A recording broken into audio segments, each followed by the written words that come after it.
রিমা ছোটবেলা থেকে খুব চঞ্চল ছিল। এটা সুরাইয়া বেগম তার মা বলত। আর রিমা যখন ক্লাস 9-এ পড়ে ঠিক সেই সময় তার শারীরিক গঠনপ্রণালী সবার চেয়ে উন্নত ছিল। বেশ হাঁপালো ফুপালো হয়ে গিয়েছিল। তারপরে যখন এসএসসি পাস করল তারপরে কলেজে গেল। ইন্টার ফার্স্ট ইয়ারে যখন লেখাপড়া করে সেই সময় তার দেখলে এমন মনে হয় এটা মানুষের কথা যে দ্রুত তাকে বিয়েশাদী দিতে। তার নাকি বয়স হয়ে গেছে। অথচ ইন্টার ফার্স্ট ইয়ারে পড়া মেয়ের কত বয়স হতে পারে? তারপরে জামাল সাহেব ও সুরাইয়া বেগমের চোখে পড়ে গেল। তারা রিমাকে দেখে শুনে বেশি একটা পড়াশোনা করার সুযোগ দিল না, বিয়েশাদী দিয়ে দিল। তারপরে রাশেদের সংসারে চলে গেল। রাশেদ মধুবন গ্রামের বাসিন্দা। রাশেদের সংসার করতে করতে রিমা দেখে তার বড় ভাসুর সাজিদকে বাদ দিয়ে তার ছোট ভাই রাশেদ, সে তার স্বামী, তার বিয়ে দিয়ে দিচ্ছে। অথচ সাজিদ বিয়ে করল না কেন? কিছুটা দিন যাওয়ার পরেই এই প্রশ্নটা রিমার মনের মধ্যে জেগে উঠল। তারপরে আস্তে আস্তে যখন রিমা ওই সংসারে পূর্ণ হতে লাগল তখনই এ বিষয়ে সে কথা বলল। রফিকুল হককে জিজ্ঞেস করল, বাবা, বড় ভাইয়ের বিয়ে দেননি কেন? আপনার ছোট ছেলের বিয়ে দিলেন অথচ বড় ছেলেকে রেখে? রফিকুল হক বলল, বৌমা, তোমাকে আর কি বলব এ বিষয়ে? তোমার বড় ভাই অর্থাৎ তোমার বড় ভাসুর সাজিদ, সে নেশা করে, বাজে ছেলেপেলেদের সাথে আড্ডায় মেতে থাকে। দেখতে শুনতে তার চেহারা সুন্দর হলেও তার ভেতরটা খুব একটা ভালো না। পরের মেয়েকে তার সংসারে নিয়ে এসে তার জীবনের সাথে জুড়িয়ে পরের মেয়ের জীবনটা নষ্ট করতে চায় না আমরা। আর ও বিয়েশাদী করতে অমত করে, রাজি হয় না। এই জন্যই ওকে বিয়েশাদী দেইনি। দেখলাম ওর অপেক্ষায় থাকতে থাকতে ওর ছোট ভাইটার বিয়ের বয়স পেরিয়ে যাচ্ছে। তাই আমরা বাধ্য হয়ে তোমার সাথে ছোট ছেলেটার বিয়ে দিয়ে দিচ্ছি। মা, কিছু মনে করো না। আসলে এটা ঘরোয়া ব্যাপার তো, কাউকে আমরা কথা শেয়ার করি না। তুমি আর জিজ্ঞেস করলে তাই হয়তো বললাম। রিমা বলল, ও তাই, তাহলে আপনার ছেলে রাশেদ বেকার কেন? তখন রফিকুল হক বলল, আরে বাবা, এতদিন বাবার সংসারে খেয়ে খেয়ে অভাবটা বুঝতে পারেনি। ও এখন তুমি আসছো, তখন দেখবে নিজের পায়ে পা লাগবে। আর তখনই ও কোনো একটা কিছু করবে। আর ও একটা কিছু করতে চাইলেই আমি ওকে সম্পূর্ণরূপে সহযোগিতা করব। দেখো ও কি চায়। ও কি আমার কাছ থেকে টাকা পয়সা নিয়ে এখনো বিজনেস করবে, নাকি বিদেশ যাওয়ার স্ট্যাচুটি ওর আছে? শুনেছি ওর কয়েকটা বন্ধু বিদেশ গিয়ে বেশ ভালো স্বাবলম্বী হয়ে গেছে। তোমার কাছে আমার একটাই কথা, ওর কাছ থেকে একটু জিজ্ঞেস করো। রিমা বলল, বাবা, হ্যাঁ, এতদিনে আমি আপনার সংসারে ছিলাম না, তখন ছেলেকে মানুষ করতে পারেননি। এখন আপনার ছেলের ভবিষ্যৎ নিয়ে এত চিন্তা করছেন। ওকে যদি আজকে আমি প্রবাসে পাঠিয়ে দিই বা আপনারা যদি পাঠিয়ে দেন, তাহলে আমি যে ওর সাথে সংসার করতে আসলাম, আমার কে হবে? আমাকে কষ্ট দেওয়ার কোনো মানে হয়? তখন রফিকুল হক হেসে দিয়ে বলল, না মা, আসলে এটা নিয়ে তুমি কিছু মনে করো না। যদি কর্মের 2-4-5 বছরের জন্য ছেলেকে বিদেশ যেতে হয়, যাবে, সমস্যা কি? কত ছেলে বিদেশ যায় না? আর তাদের বুড়া কি সংসার করে না? তুমিও একটু ধৈর্য ধারণ করবে। রফিকুল হকের কথায় রিমা একমত হল। যা আছে তার কপালে। রাশেদ কোনো রকম চলাফেরা করত, কোনো কাজকর্ম কিছুই করত না। বাবার সংসারে বেশি বেশি অলসতা করত আর ঘুমাত। রিমা কোনো শখের জিনিস চাইলে বাবার কাছ থেকে নেবে, মায়ের কাছ থেকে নেবে, তারপরে পূরণ করত। রিমা আজ এক কথা বলে, কাল ও খোটা দিয়ে কথা বলে। তখন যেন তার হুঁশ ফিরছে।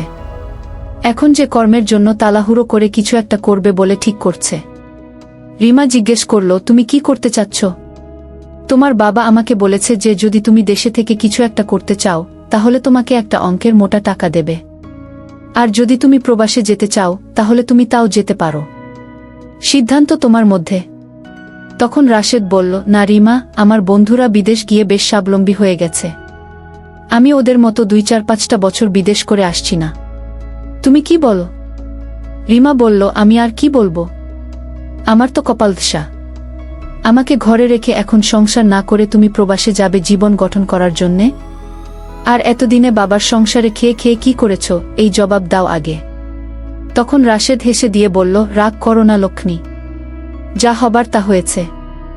বাবার সংসারে কোনোদিন অভাব বুঝিনি তো কোনোদিন নিজের কর্মকে নিয়ে ভাবিনি এতটা। আজকে ভীষণ মনে পড়ছে। চিন্তা করো না, আমি বিদেশ থেকে ফিরে আসলেই আর বিদেশ যাব না। তারপরে বাবার থেকে টাকা পয়সা নিয়ে আর আমার জমানো কিছু টাকা দিয়ে এখানে বড় একটা প্রপার বিজনেস খুলে বসব। দেখবা আমার আর তোমার জীবনটা বেশ ভালোভাবে কাটবে। রিমা বলল, তোমার বাবা রফিকুল হক তো একটা গাধার মতো মানুষ। কারণ এই গরুর মতো বড় বড় দামরা দুইটা ছেলেকে নিজের সংসারে নিজের খরচার টাকা দিয়ে পুষতেছে, অথচ কোনো কর্ম দেয়নি তাদের। এটা ভুল করছে উনি। তখন রাশেদ বলল, হ্যাঁ, মনে করো ভুলই করছে। ঠিক আছে, তুমি কিছু মনে করো না। বাবাকে পরিষ্কারভাবে বলে দিও আমি বিদেশ যাব। তারপরে পরের দিন রফিকুল হককে রিমা বলল, বাবা, আপনার ছেলে রাশেদ প্রবাসে যেতে রাজি। সে বিদেশ যাবে। আপনি কি বলেন? রফিকুল হক বলল, বেশি দেরি যেন না করে, সময় হাতে একদম কম। আমি ব্যাংক থেকে কিছু টাকা পয়সা ওকে দেব। ও যেন বিদেশ চলে যায়। ওকে সবকিছু রেডি করতে বলো। রাশেদকে এই কথা বলতেই ওর কাগজপাতি এবং 3 মাসের মধ্যে সমস্ত কিছু রেডি করে সে বিদেশ চলে গেল। ওর বন্ধুর সহযোগিতায় বিদেশ গিয়ে বেশ ভালোই ওর দিনকাল কাটতেছিল, আর টাকা পয়সা প্রচুর ছিল। আর এদিকে সাজিদ, সে আজ পর্যন্ত বিয়েশাদী করল না। ওই সংসারে শুধু রিমা যেন কাজের ঝিয়ের মতো হয়ে গেছে। জামাল সাহেবের অর্থসম্পদ কোনো কিছুতেই কম ছিল না। এদের সংসারটা ওটা সংসার। অথচ এরা 2 ভাই রাশেদ ও সাজিদ, 2 ভাই অকর্মা। বাপের আধার টাকা পয়সা বসে বসে ভেঙে ভেঙে ওরা খায়। তাই ওদের আজকের এই ভবিষ্যৎ নিয়ে এত চিন্তা বেঁধে গেছে। যা হোক, রাশেদ প্রবাসে চলে গেল। মাসখানেক যেতেই রাশেদ হঠাৎ করে রিমাকে একদিন বলল, তোমার কি কষ্ট হচ্ছে? রিমা বলল, একথা বলে আর কি লাভ? আমি যৌবন ভর্তি একটা মেয়ে। তাছাড়া আমার চেহারা, গঠন, আমার জীবন, যৌবন সবকিছু অন্য মেয়ের চেয়ে একটু আলাদা। বাবা মা আমাকে এরকম দেখে তাড়াহুড়ো করে বিয়ে দিল। একটু সুখের জন্য, দাম্পত্য জীবনে একটু সুখ পাব, সংসার করব, আমাদের বাচ্চা কাচ্চা হবে, সংসার হবে, কত স্বপ্ন। আর আমাকে ফেলে তুমি বিদেশ চলে গেলে? রাশেদ বলল, একটু ধৈর্য ধারণ করো, আর নিজে একটু দেখে শুনে থেকো। আমি খুব তাড়াতাড়ি কিছু টাকা পয়সার মালিক হলে বিদেশ থেকে চলে আসব। চিন্তা করো না রিমা। রিমা বলল, ঠিক আছে। হঠাৎ একদিন ইকবাল মামা মধুবন গ্রামের শ্বশুরবাড়ি থেকে দাওয়াত পড়ল। ফ্যামিলির সবাই চলে গেছে। রিমা যেতে রাজি হয়নি। বলল, আমি চলে গেলে বাড়িতে কে থাকবে? রফিকুল হক ও ছবি বেগম সবাই। তারা বলল, ঠিক আছে, তুমি যদি না যাও, তোমার বড় ভাসুর সাজিদ, সে তো বন্ধুদের সাথে আড্ডায় মেতে থাকে, সে কোথাও যেতে বলে যায় না, তাকে একটু দুবেলা খেতে দিও ভালো করে। রিমা বলল, ঠিক আছে। তারপরে তারা চলে গেল। ঠিক সন্ধ্যার পরে কালবৈশাখী মেঘ। আকাশে ভীষণ মেঘ লেগেছে, যেন ঝড়হাওয়া মেঘ উঠে আসতেছে, বিদ্যুৎ চলে গেছে। রিমা সাজিদের রুমে তার বিছানাপাতি ঠিকঠাক করতে গিয়ে সবকিছু ঠিকঠাক করেই যেন ঝমঝম করে বৃষ্টি নেমে পড়ল। সব রুমের দরজা জানলা বন্ধ করে বাড়িতে অন্ধকারে একলা একলা কেমন যেন লাগছিল। মোবাইলের আলোটা জ্বালিয়ে সাজিদের রুমে বসে মোবাইল টিপাটিপি করছিল। অনেক রাত হয়ে গেছে। রিমা সাজিদের রুমেই নিজের অজান্তে বালিশের উপরে কোনো রকম কাত হয়ে আলসা ছাড়াতে গিয়ে গভীর ঘুমে ঘুমিয়ে পড়ল। কোনো ফাঁকে যে সাজিদ এসেছে রিমা জানে না। সাজিদ যখনই বাসায় ফেরে মাতাল অবস্থায়, তাই তার দিশেহারা কোনো চলাফেরা বা কে কি বলছে, এই সবের কোনো দিশা থাকে না। ওই অবস্থায় রিমা একটা যুবতী বউ, সে এসে কোনো রকম করে অন্ধকার ঘরে ঢুকে দরজাটা লাগিয়ে রিমার পাশে শুয়ে পড়ছে। ওর এতটুকু খেয়াল হয়নি যে রিমা এ বাড়ির বউ এখানে শুয়ে আছে। যা হোক, নেশার ঘোরে সে রিমার সাথে কি যে করেছে রিমা জানে না। অনেক কিছু হয়ে গেল রিমার সাথে। রিমা বুঝতে পেরেছে তার ঘুম ভেঙে গেছে। প্রচুর বৃষ্টি হচ্ছিল ঝমঝম করে বাইরে। রিমা বুঝতে পেরেই ওই সময় তো সে আসলে বুঝতেই পারেনি যে সাজিদ তার সাথে কি করেছে। হঠাৎ রিমার ঘুম ভেঙে যায়। দেখে সাজিদ কি যে করছে, কি যে অবস্থা। তাকে নিষেধ করলেও যেন সে রিমাকে কিছুতেই ওই মুহূর্তে রক্ষা নেই। যা হোক, সে তার মতো একটা যুবক ছেলের ব্যাপার। তাছাড়া সে যে অবস্থায় বাসায় ফিরছে, তার এইসবের কোনো জ্ঞানই ছিল না। রিমারও ভীষণ ভালো লাগছিল, যদিও সে তাকে বারবার নিষেধ করছিল। রাশেদ কতদিন প্রবাসে আছে, সে এই ধরনের ব্যবহার করবে কে জানে।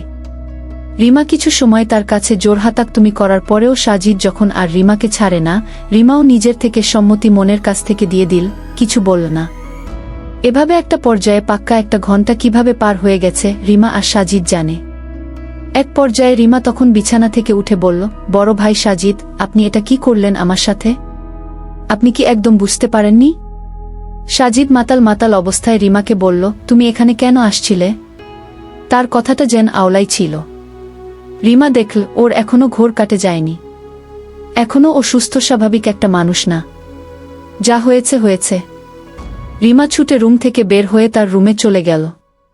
সাজিদকে বলল, দরজাটা লাগিয়ে শুনুন ভাই, যা করছেন তা তো ভালোই করছেন। যেন আমার চুলগুলো আওলা, চেহারাটা কেমন মলিন হয়ে গেছে। আমি বাথরুমে গিয়ে ফ্রেশ হয়ে দেখি কি হাল আমার। কত সময় ধরে না ঘুমের তালে এটা এরকম হচ্ছিল। আর সাজিদও অস্বাভাবিক অজ্ঞাত অবস্থায় এসে যা করল, এটা একটা যুবক ছেলের কাজ। বুঝতেই তো পারছো বন্ধুরা। তাছাড়া আমি একটা যুবতী মেয়ে। ও যে অবস্থায় বাসায় ফিরছে, ও যে কিভাবে কি করবে আমি জানি না। বাইরে ঝমঝম করে বৃষ্টির তালে একটু ঠান্ডা ঠান্ডা ভাবে আমি গভীর ঘুমে ঘুমিয়েছিলাম, বুঝতে পারিনি। আর এদিকে আমি নাইটিতে পড়েছিলাম। যদি সালোয়ার কামিজ পরা থাকতো তাহলে হয়তো এটা খোলা বা এই সব রিমুভ করা দিয়েতে হয়তো আমি টের পেয়ে যেতাম। কিন্তু সাজিদের বেলায় যেন ব্যাপারটা একদম সহজ হয়েছিল, তাই আমি একদম বুঝতে পারিনি। তারপরে রাশেদ হঠাৎ ফোন করল গভীর রাতে। তার সাথে ভিডিও কলে প্রতিদিনের ন্যায় হাসি খুশি মনে রিমা কথা বলতে পারল না। মনটা তার কেমন যেন, মুখটা অম্লিন ছিল। রাশেদ জিজ্ঞেস করল, কি ব্যাপার রিমা, আজকে তোমার চেহারা এমন দেখাচ্ছে কেন? তোমার কি মন খারাপ, কিছু হয়েছে? রিমা কথাটা পাশ কাটিয়ে উড়িয়ে দিল।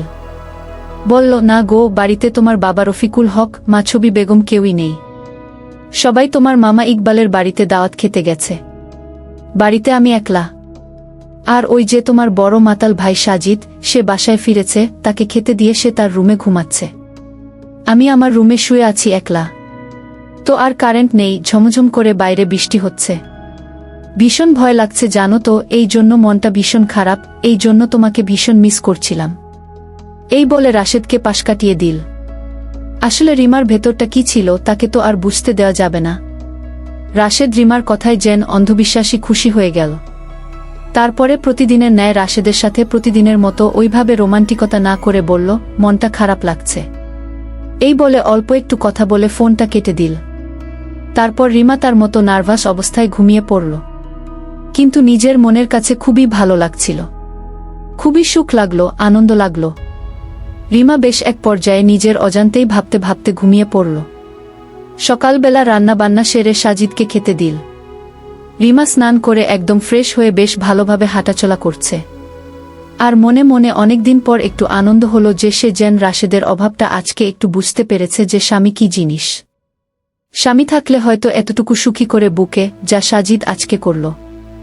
সাজিদ রিমার সাথে যে আচরণ করল, রিমার প্রাণটা ভরে গেল। মনের কাছ থেকে যেন একটা দুশ্চিন্তা যাচ্ছে না।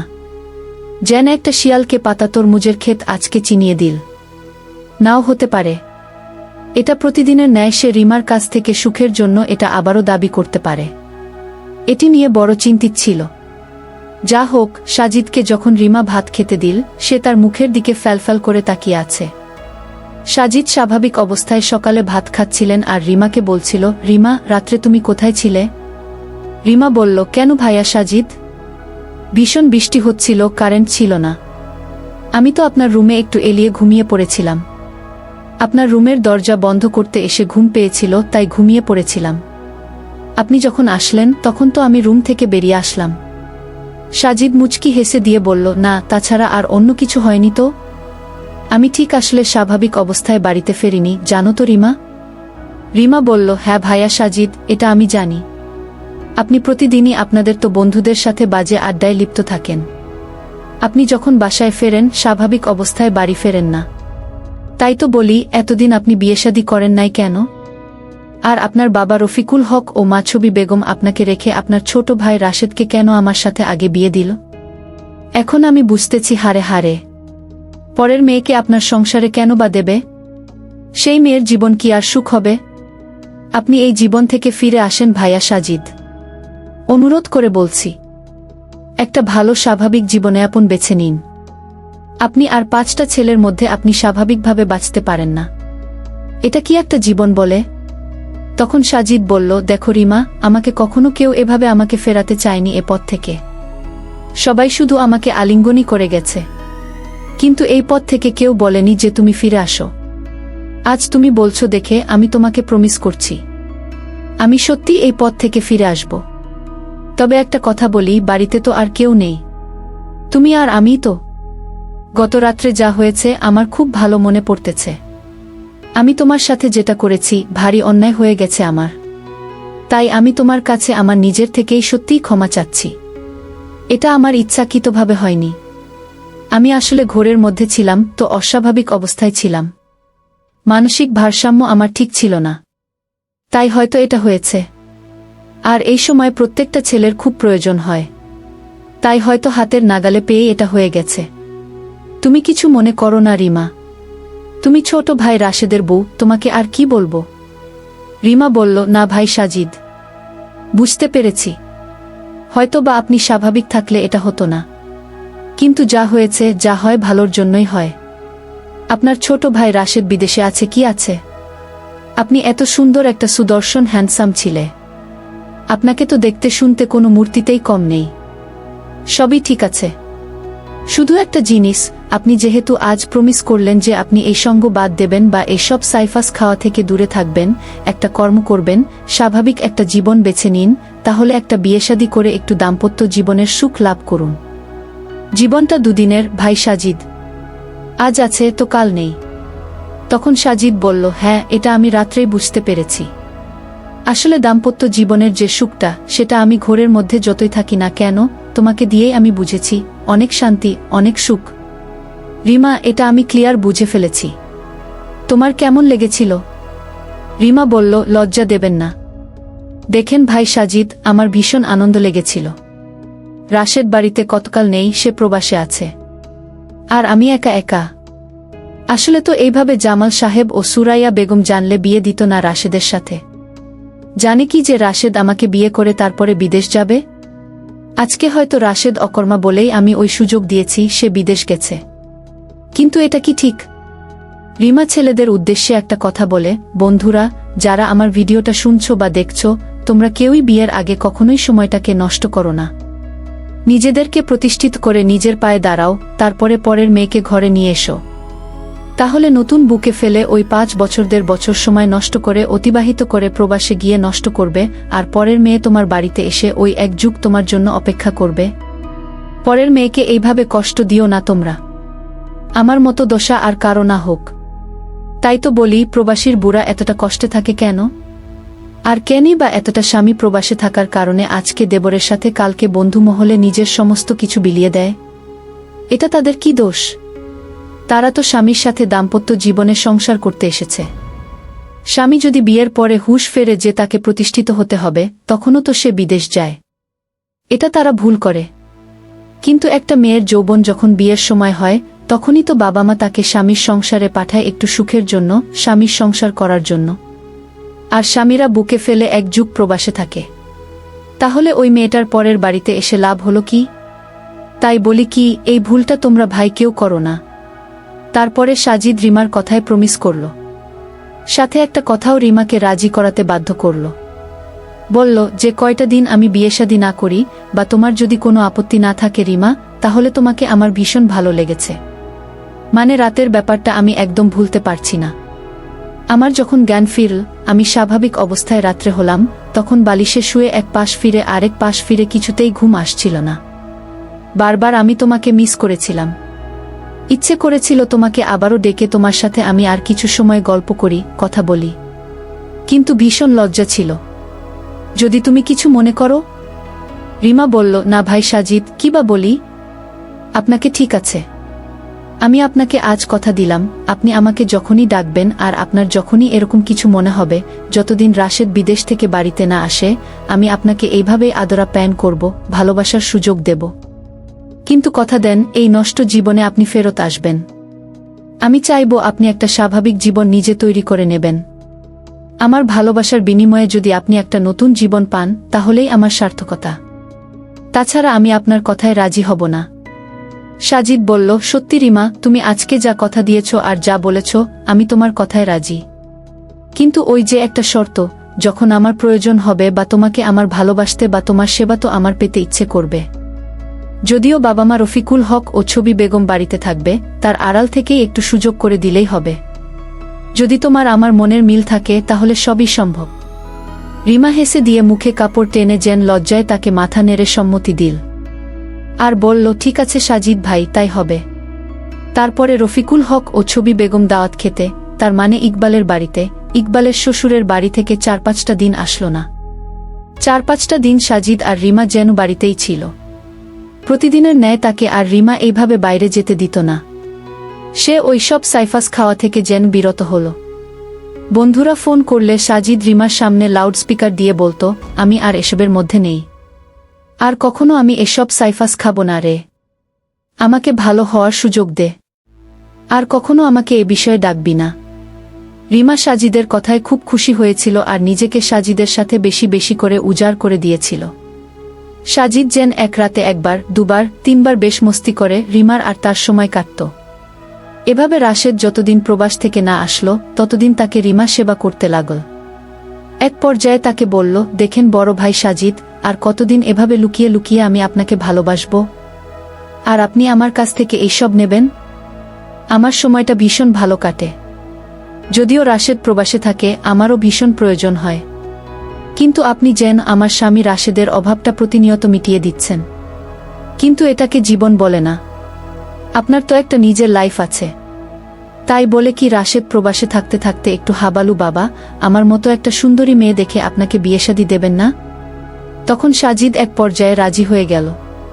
কিন্তু রিমাকে একটা কথা বলল, দেখো রিমা, তোমার মতোই যেন হয়, তা না হলে আমি কিন্তু কখনোই বিয়েশাদী করব না।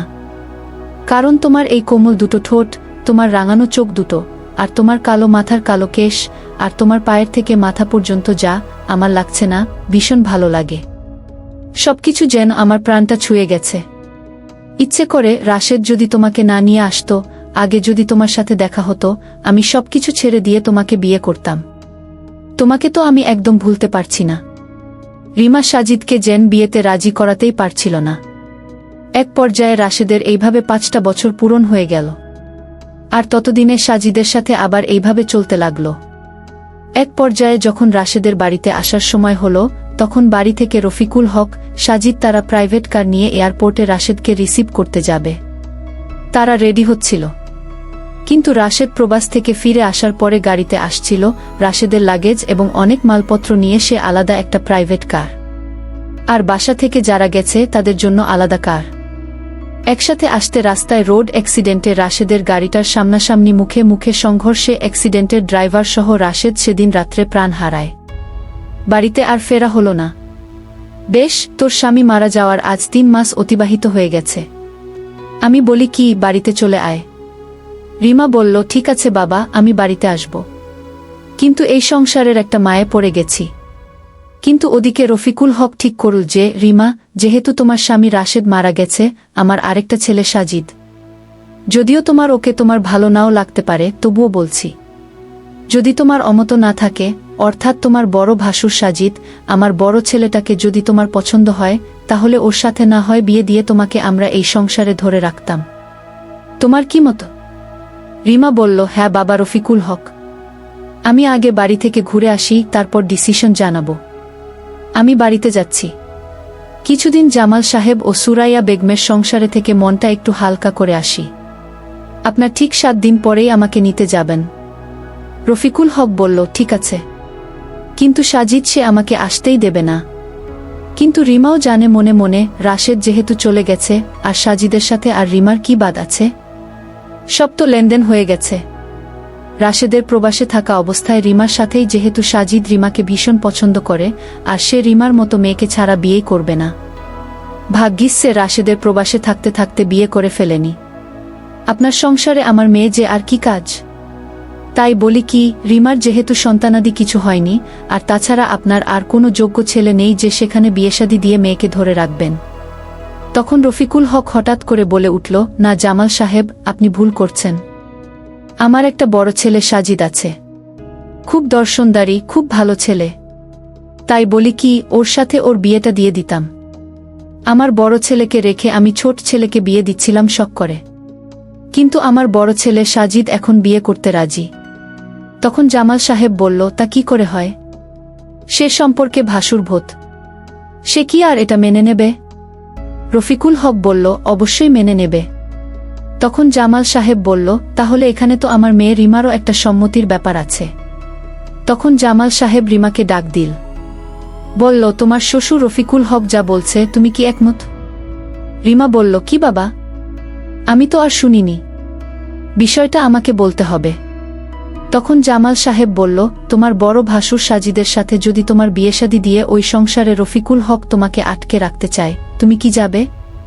রিমা তখন বাবার সামনে একটু ইতস্তত করে মাথা চুলকাতে চুলকাতে বলল, হ্যাঁ বাবা জামাল সাহেব, যেহেতু আজ 5টা বছর অতিবাহিত হয়ে গেছে, ওই সংসারে একটু সুখের জন্য স্বামীকে প্রবাসে রাখা অবস্থায় আমি ওই সংসারে বড় মায়ে পড়ে গেছি বাবা। তাই যেহেতু তাদের একটা সুযোগ আছে আমাকে ধরে রাখার জন্য, তাহলে আর অমত করে লাভ কি বাবা? তাছাড়া আমি একটা ঘরফেরত মেয়ে, 5টা বছর সংসার করে এখানে আসছি। আমাকে হয়তো তুমি যদি বিয়ে দাও ঘরফেরত মেয়ে বলে, যদিও আমি চেহারায় সুন্দরী, আমার সবকিছুই ঠিকঠাক আছে, হয়তো টাকার গরমে হয়তো আমাকে বিয়ে দিলে একটা অবিবাহিত ছেলে আর পাবে না, হয়তো ঘর তারও বউ নেই বা বউ চলে গেছে বা বউ আছে, এই রকম একটা ঘরেই বিয়ে দেবে। তার চেয়ে একটা যুবক ছেলের সাথে বিয়ে হওয়াটাই ভালো। তাছাড়া রফিকুল হক ও ছবি বেগমের সংসারে কোনো অভাব নেই, আমি বেশ সুখে ছিলাম। যেহেতু তাদের একটা ছেলে সাজিদ এখন খালি আছে, আর একটা সুযোগও আছে, আমি রাজি আছি বাবা। তখন জামাল সাহেব বলল, ঠিক আছে বেহাই রফিকুল হক, তাহলে দিনখান করুন, তারপরে আমার মেয়ে রিমাকে আপনারা এখান থেকে বিয়েশাদী করে নিয়ে যান। তারপরে রফিকুল হককে ফেরত পাঠালো। কিছুদিন যাওয়ার পরে দিনতারিখ ঠিক করে যেন সাজিদ বর সেজে আবারও নতুন করে রিমাকে বউ সেজে ওই মধুবন গ্রামের বাড়িতে নিয়ে গেল। রিমা যেন আবারও ওই সংসারে গিয়ে নতুন করে বিয়ের পিড়িতে বসল। বাসর ফুরসাদ যা হলো, সাজিদের ভীষণ চাওয়া ছিল সে যেন কোনো মূল্যে রিমাকে পাবে, আর রিমার কথার কারণেই সে একটা নষ্ট জীবন থেকে ফিরে আসছে, আর তার চাওয়াটাই যেন সবকিছু সত্যি হয়ে গেল। তার মানে সে এমন করেই রিমাকে জীবনের উপরে কাছে চাইছিল। শেষ পর্যন্ত রাশেদ রিমার কাছে পৌঁছাতেও পারল না, আল্লাহ তাকে রিমার জীবন থেকে কেড়ে নিলেন। শেষ পর্যন্ত রিমা বড় ভাসুরি হয়ে গেল। কি অবাক কাণ্ড, তাই না বন্ধুরা? তারপরে সাজিদের সাথে সেদিন ফুলসজ্জার রাতে সারারাত যেন কত রোমান্টিকতার মস্তি করে, 4বার সে রিমার সাথে ওই রাত্রে এত সুন্দর করে রিমার সাথে আচরণ করেছিল বন্ধুরা। কি আর বলবো তোমাদের, মানে রিমারও ভীষণ ভালো লেগেছিল। সে যেন পিছনের দুঃখ কষ্ট সবকিছু ভুলে গিয়ে একটা স্বাভাবিক জীবন ফিরে পেল। দীর্ঘ নিঃশ্বাস ছেড়ে সকাল হলো। স্নান করে তার সাথে দুজন একসাথে স্নান করে ফ্রেশ হয়ে তার সাথে সংসার করতে লাগল সুন্দরভাবে।